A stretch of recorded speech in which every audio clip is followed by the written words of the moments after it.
Good afternoon, ladies and gentlemen. To start off the platitudes that we're all going to say, I'd like to thank Kennebec County and Saginaw County for giving us this opportunity to speak with all of our fellow Democrats and talk about our vision for the future of the Democratic Party. I'm not a politician, I'm a staffer, so I gotta read this. Back in November, Ted and I were angry and frustrated about the result of the election. Rather than playing the blame game and assigning fault to a few people, or the denial game of insisting that it was the circumstances or the times that we were in, and not some of our own actions that negatively influenced the outcome of the elections, we decided to channel our emotions and ideas into a draft document. Each one of you has a copy on your chair.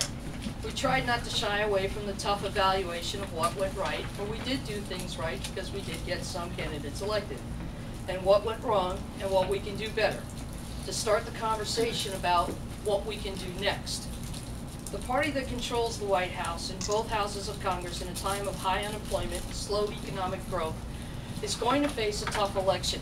Knowing that the pieces are in place for economic recovery is of little value to people who are still feeling the effects of the economic collapse of 2008, and that the main Democratic Party could have and should have done more.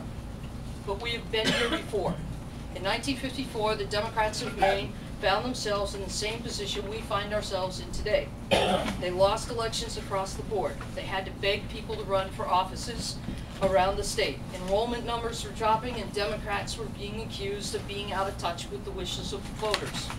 Frank Coughlin and Ed Muskie collected a group of Democrats to mount a response to the situation they faced. Their efforts set the foundation for the next 50 years of Maine Democrats dominating the political conversation. Feel free to ask me about that in the question and answer section.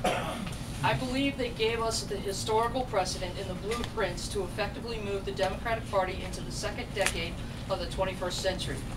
Yet while we have a discussion about our future, we must also take care of the day-to-day Democratic life.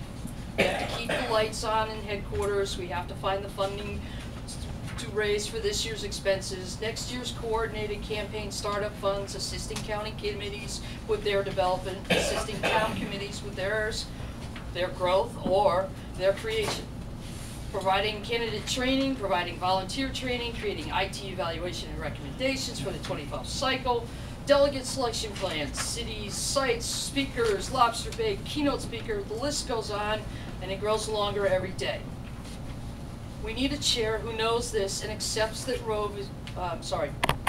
we need a chair with a long-term vision for the party and the ability to accomplish short-term goals. As I was growing up, my grandmother said to me over and over again with great pride, as Maine goes, so goes the nation. Thanks to the organizers for putting this event together. My name is Ben Grant.